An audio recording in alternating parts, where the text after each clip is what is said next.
Black Writers After Hours. SuAndi is internationally renowned. She is a poet, writer and arts curator who has raised the profile of black artists in the Northwest region and nationally. Her one-woman show, The Story of M, is on the curriculum for A-level English literature and the MA in Black British Literature at Goldsmiths.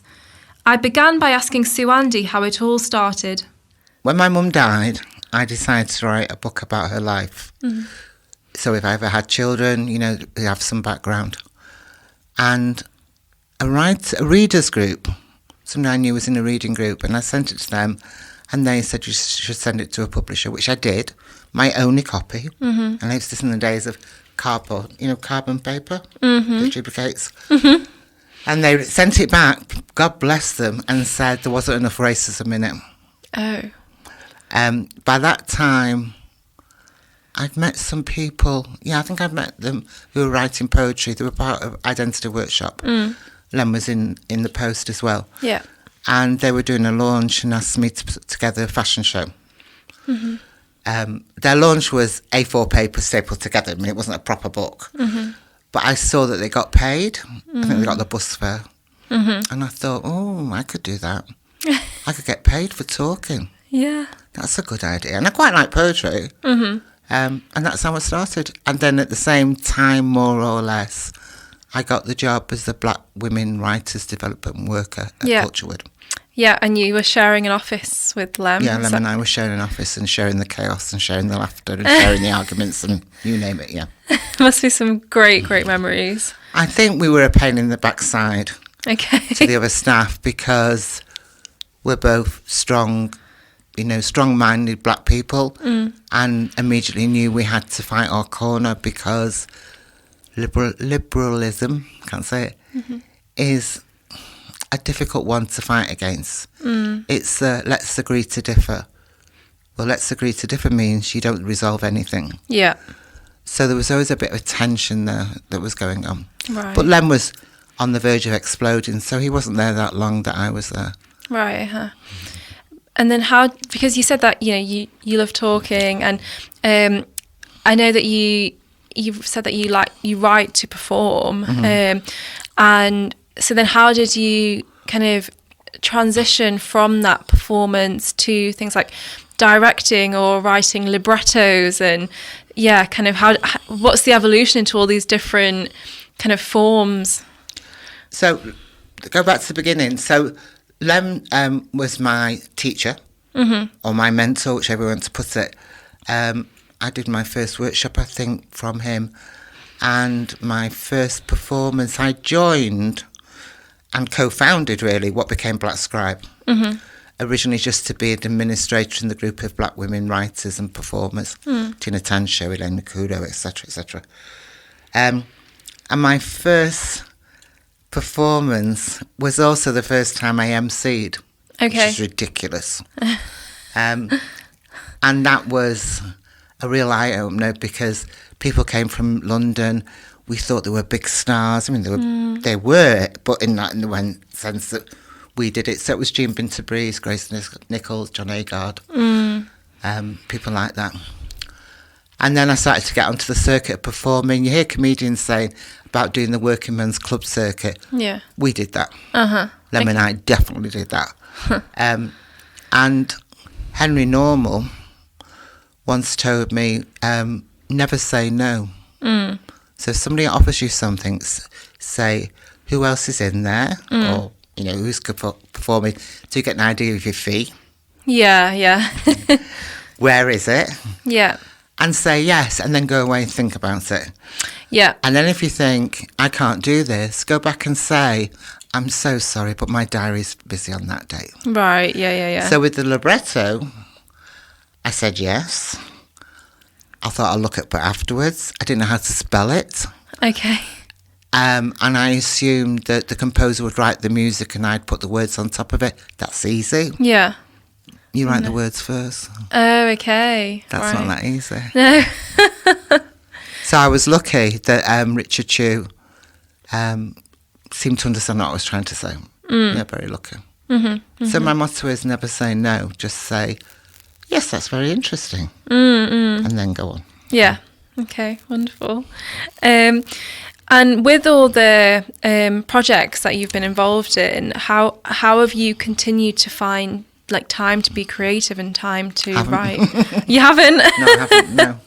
Okay. Val Bloom told me many, many years ago, Val Bloom, the poet, Yeah. when she was a multicultural officer for the Arts Council, then North West Arts Board.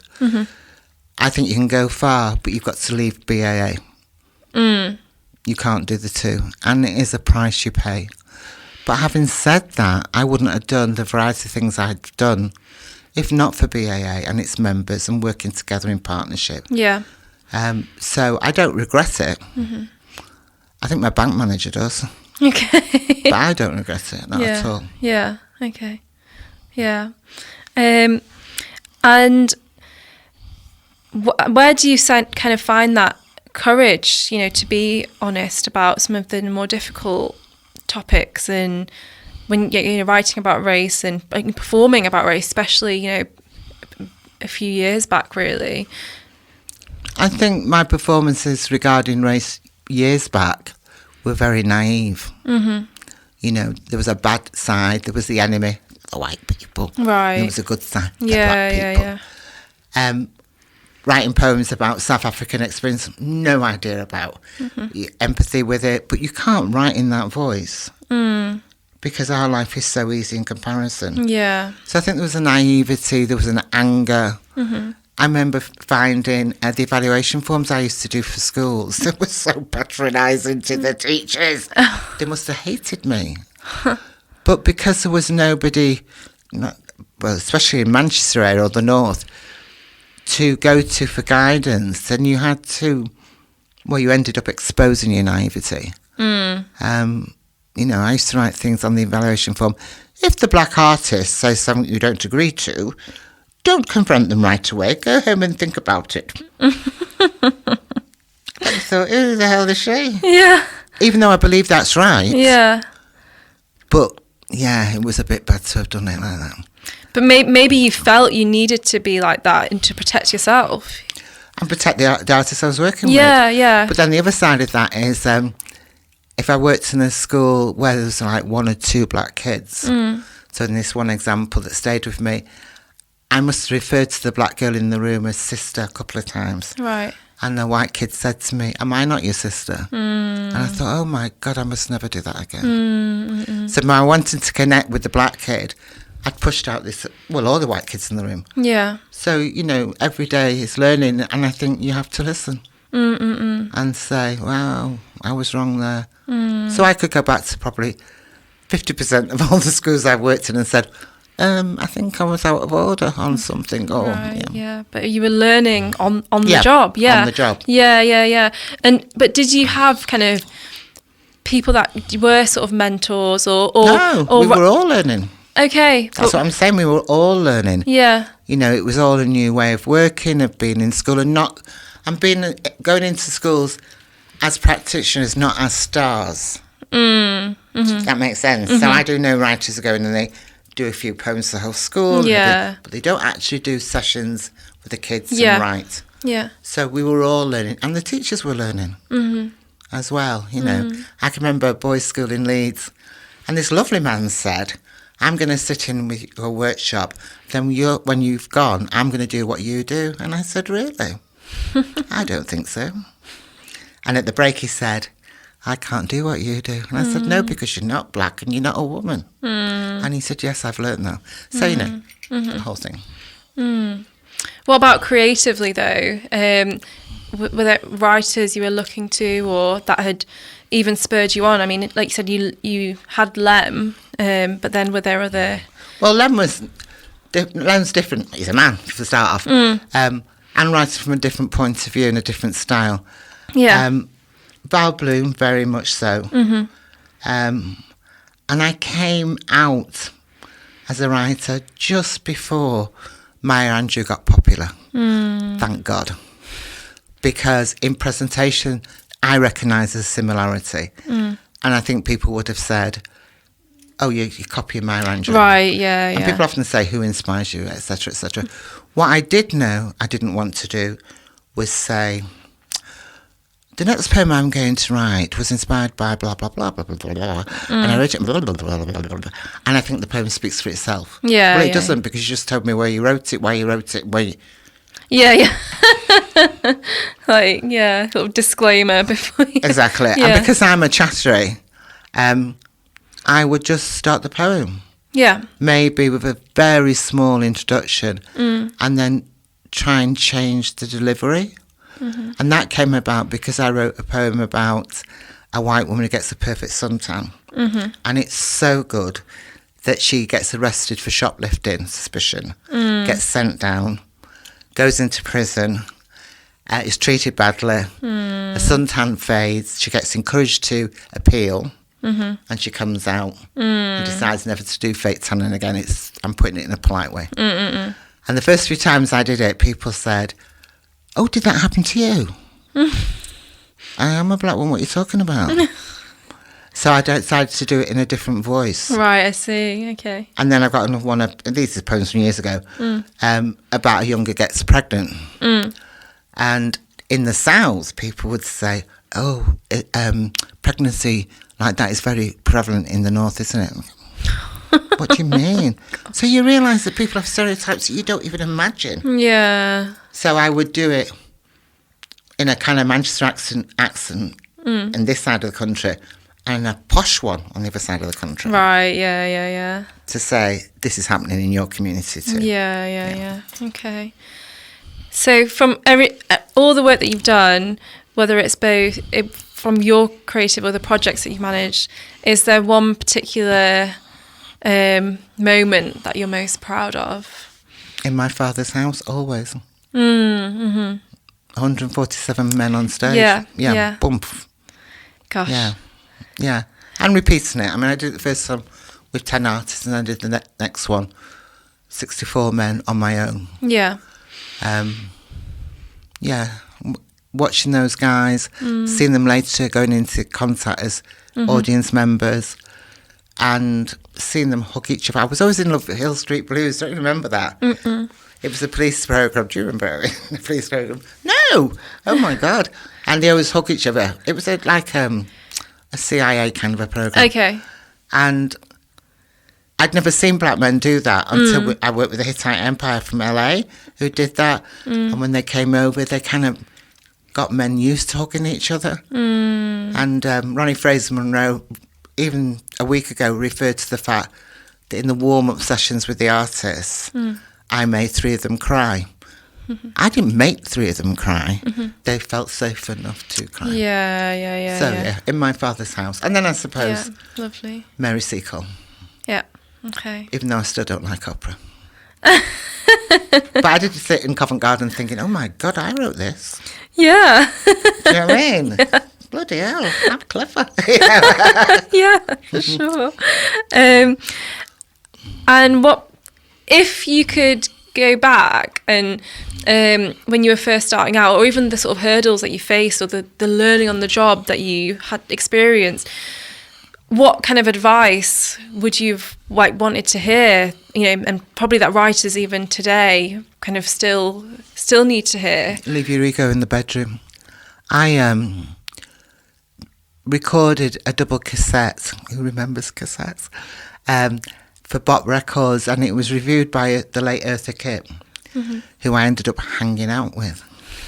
And when she asked me to go out with her, to take her around, she said, if you want to go out with Eartha Kitt, buy a ticket. If you want to hang out with me, let's go. And that meant leave that stage person behind you. So, leave your ego in the bedroom. I get tired of people send me emails. The email's 3 lines. Then below it, there's 24 lines of what they've done. Right, okay. Yeah. Yeah.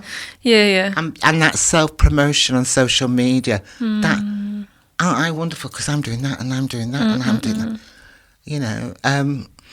Lemma said to me before now, probably less since, he was how many times have I said, at the university, that people have said to him, are you still writing poetry? do they realise how much we're doing that they're not aware of? So I believe that's the truth. I don't share everything I'm doing. I don't see the point of that. I don't need that. What I need is a response that it was okay. No, not really. I want to be really good. But I don't, and I'm not modest. I just don't see that constant self-publication, promoting of themselves is just boring. Yeah, and maybe it's kind of like a bit of a distraction from actually just, sitting down and, writing the work you feel needs to be written. But also the sisterhood and the brotherhood of that. My Outlook crashed a couple of months ago now, and the first thing is, oh God, I've lost all those emails. And then I start to think, oh my God, I've lost emails from Maya Angelou. I've lost emails from Imre Baraka. Those moments, to me, are just so precious. And when Imre Baraka came to Manchester, Corinne Fowler was introducing him, and she was worried whether to do it or not as a white woman. I said, do it, because I need to meet my man. He didn't know I lived in Manchester, but I'd been with him a few times in the States, and he used to say to me, let's go to the hood, baby. And with his wife, we'd go to the hood and get bitten in these horrible dives and things like that. And when he saw me, he just said, oh my God, baby girl. I like that. I'm not writing about those moments. Yeah. You know what I mean? They're mine. Yeah. I don't need to say, oh, well, the other day I was, I'm doing shoulder work that emphasises about what I'm doing. You know what I mean? Me. Yeah. No. That's cool. And I think as well, actually, Afshan, she's done loads of stuff, but she never ever brags about it. And when I first met her, she didn't try to sell herself to me. That's the journey I made. And I think people who want to hang out with you because they think they can get something. In fact, I do know somebody that comes to me and says, oh, what are you up to now? And I think, whatever it is, I ain't telling you. Because then you're going to say, oh, I wonder, could you put me in contact? I'll put you in contact if I want to put you in contact. Yeah. If you feel they fit, if they, Well, a bit awkward because I'm going to ask you, what are you up to now? Excuse me. No, I didn't mean that. I just remembered something. I was working in Amsterdam in prison. Somebody said to me one day, I've always wanted to work in prison. I said, there's HMP in Manchester down the road. Yeah. What am I working on now? The Mixed Museum is doing an archive of my work, which is great, but really hard because it's online. Yeah, it's a nice website though. Oh, I like it. Yeah, but I mean, it took me ages to work out how do you archive my work online. Right, okay. In a dusty box in the museum. Yeah. And then Cambridge University have commissioned Professor, she's Professor now, Deirdre Osborne from Goldsmiths, to write a book on my work in theatre. Which again confused me to begin with because I've written about 3 plays, not very good. But it means all productions that I've done. So work I've done with BA and things like that. Yes, yeah. Okay. So those are 2 main things. Yeah, exciting. Oh no, I'm getting my painting. That's right, I keep forgetting. I'm getting my portrait done, which I'm petrified of. Oh yeah. For Serendipity. Okay. They've commissioned paintings and sculptures of 100 black women who have contributed. And I don't want to know if I'm number 99, but I'm in there. No. You're in there, very well deserved. And I'm worried. I have to say this story because I suppose it's what keeps my ego in place. So when I was a little girl, and my mum was white, she had to tell me this afterwards, but she was walking down the street and a guy stopped her, a white guy, and said he belongs to a painting club and he'd love to paint my portrait. Of course, my mum said, definitely, definitely. So I'm new dressed, got my hair done and everything. And my brother is charged to take me to this painting club. And my mum said I was gone for about half an hour. And then she could hear me coming down the street, bawling. Oh. Absolutely bawling, screaming my head off. I'm very precocious as a little girl. And my brother's got a note that says, now we've seen your son, we'd rather paint him. Oh, no. Now, my brother was known as the best looking, I think it's the language today, half-caste guys in Manchester. But it wasn't like my big sister. They went to paint my brother. Yeah. So my mum, they said she grabbed, she's laughing, grabbed both of us, took us back and said, obviously you can't do that. Yeah. So they said, okay, we'll paint both of them. Yeah. And some time afterwards it was oil as well. As a kid, I had no idea what oil was. 2 portraits. One of me, my lips are dead thick, my nose is dead flat, I look dreadful. And Malcolm looks gorgeous. Oh. And there's about 12 of him. And I think over time I managed to cut up them all. So we never had one. But I have that memory of that. Yeah. Of that painting. Portrait encounter. So I've already said to Paula, will I be all right? Yeah. It does worry me. Yeah. I'm sure this experience will be a lot calmer. I hope so. Well, SuAndi, thank you very much. It's been really fun talking to you. Thank you. And yeah, look forward to seeing the work that you're doing now.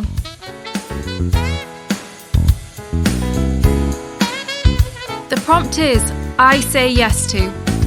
Spend 10 minutes writing a poem in which every line begins with the phrase, I say yes to.